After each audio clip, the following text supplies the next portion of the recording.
This is Deep Cosmic Space Wizard, and this is my review of Ori and the Blind Forest.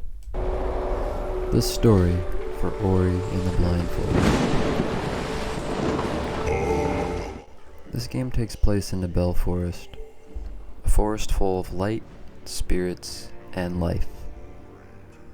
One night, a storm called the Great Storm created some chaos in the forest, and Ori, the game's main character, who isn't fully born yet, gets ripped away from the spirit tree's branches in the form of a glowing leaf and is carried away from their father in the winds of the storm.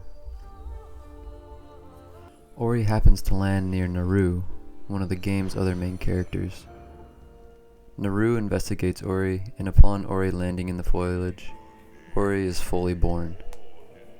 With no one else around, Naru decides to take care of Ori. The two spend quality time together and work together to get access to more food. But on another fateful night, Ori sees the spirit tree exude a magnificent light, calling for Ori to return.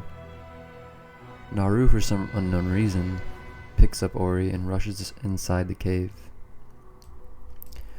unaware that what just happened would eventually lead to Nibel's ruin and decay. Ori and Naru would slowly run out of fruit supply. Naru realizes that they won't be able to find more food and gives his last fruit to Ori before he dies. Ori looks for more food without realizing his friend has died, and only comes back to find out that his friend did indeed die.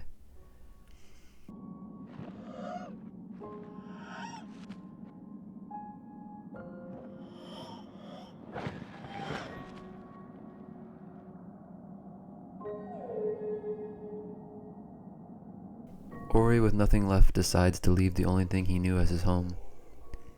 As Ori journeys out into the decaying forest with little to no hope, Ori takes his last steps and dies. There is still hope, however. As Ori takes his last breath, the spirit tree uses its energy to revive Ori.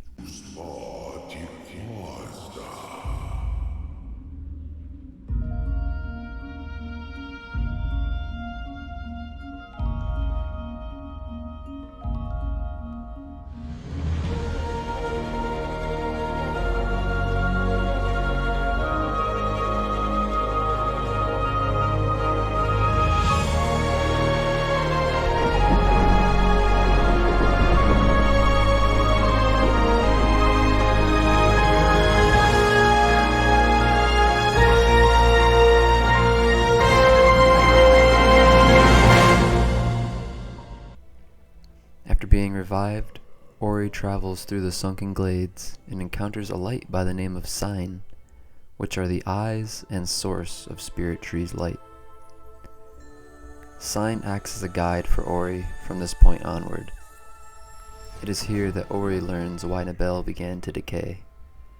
During the light ceremony that was intended to call Ori back home, the Spirit Tree and Ori's kin were attacked by a malevolent force named Kuro. She stole Sign from the spirit tree's branches and disrupted the balance of the three elements of light, throwing Nibel into chaos. Now it is up to Ori to save Nibel and restore the light back to the spirit tree. The gameplay for Ori and the Blind Forest. Ori and the Blind Forest is a Metroidvania. If you aren't familiar with the term, it basically means a game where it is primarily action-adventure and/or platformer focused, on exploration with utility-gated areas and progression. So you will be fighting enemies, unlocking new abilities, platforming, and exploring. The combat isn't the main focus in the game, but the platforming and acrobatics take more of a front row in Ori and the Blind Forest. This isn't to say that the combat isn't good. It's just you'll be actually using a lot of your acrobatic abilities to fight the enemies, and using your abilities to traverse the forest.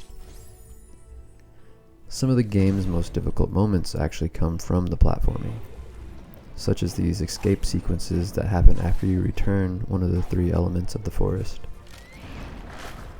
These events were brutal, but in a good way, and are what I would consider to be the bosses of the game, since there aren't any bosses in the game at all.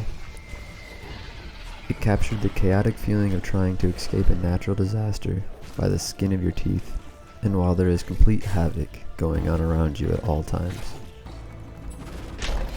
The abilities in the game are acquired by gaining these experience points by killing enemies and finding these yellow orbs in secret areas, or by finding these spirit trees that grant you new abilities.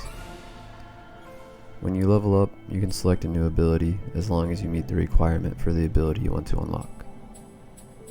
You can get improved combat abilities, utility-based upgrades such as health orbs healing you for more, or abilities costing less mana, etc, etc. And you can get acrobatic-based abilities such as the triple jump, and depending on which way you go in unlocking abilities, you can get certain ones quicker. Now, you can save in the game by waiting for this meter to fill up that allows you to cast a Soul Link when it's full and at the cost of 1 mana point. It doesn't take long for the meter to fill up, so you can save quite frequently and pretty much anywhere, as long as you aren't around enemies or in a major moment in the game. This makes the game a lot more forgiving and less frustrating, as it can be really easy to die in this game. Finding secrets in the game is another big aspect that can help with giving more health, mana, and experience. And figuring out where a secret is after you've unlocked a new ability is a nice rewarding feeling. All in all, Ori and the Blind Forest feels really amazing to play. It feels really great, especially when you're performing precise calculated movements in the game to traverse around the forest, and performing stunts and feats that just feel really awesome to pull off. The music for Ori and the Blind Forest. That's really good. Can we just do one more? Mainly because I like hearing you guys play it. Okay, here we go.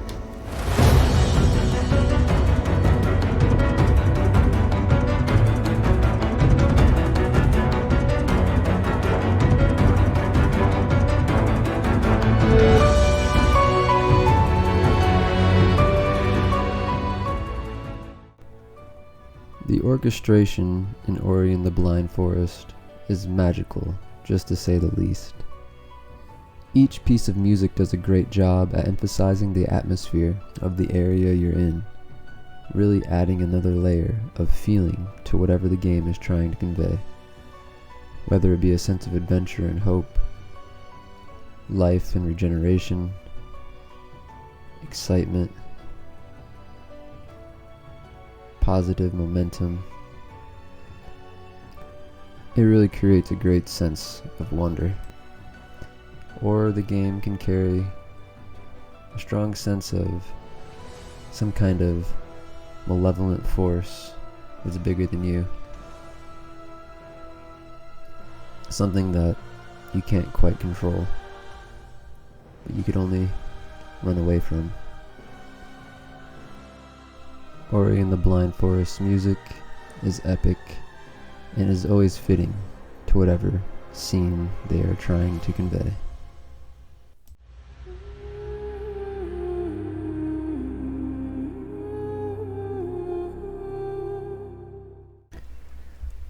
And the sound effects for Ori and the Blind Forest. So, we did that one.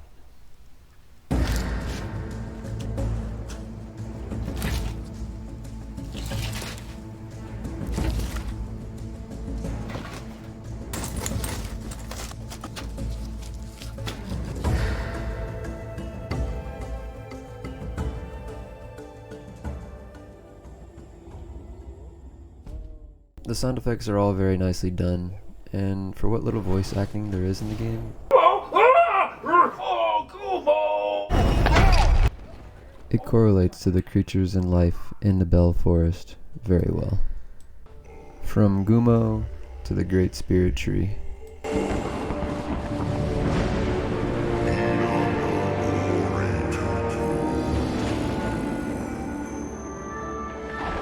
The voices all fit each character and go with who they sound like they should go with. The visuals for Ori and the Blind Forest. The visuals in this game make me feel like I'm in a Disney movie, and the visuals in themselves tell a story. You can feel the power of contrast here from the first time you restore a part of the forest, leaving you in astonishment and awe, compared to when the life was sucked out of the forest, giving you this sense of desolation, darkness, and death. But even the areas in the game that aren't restored back with life don't look bleak. They still hold a sense of magic oozing out of its pores. Ori and the Blind Forest has over 7,000 hand-painted graphics in the game, creating a unique art style that is magical, natural, and really pulls you in with the luminescent lights, rich colorful world, and stark contrasting elements. I really love the visuals for this game, and it made me feel like a kid, watching Disney movies again with my grandma.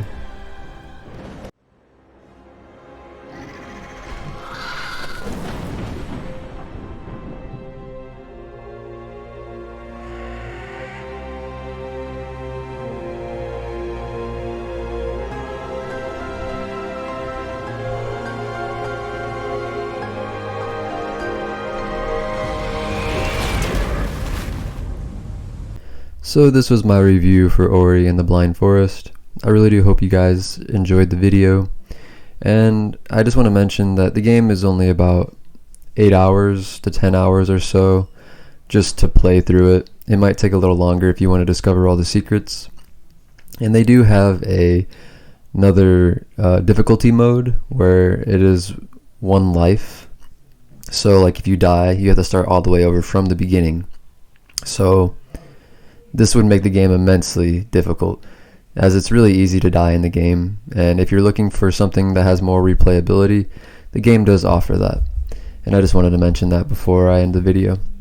So I hope you guys liked the video, and peace.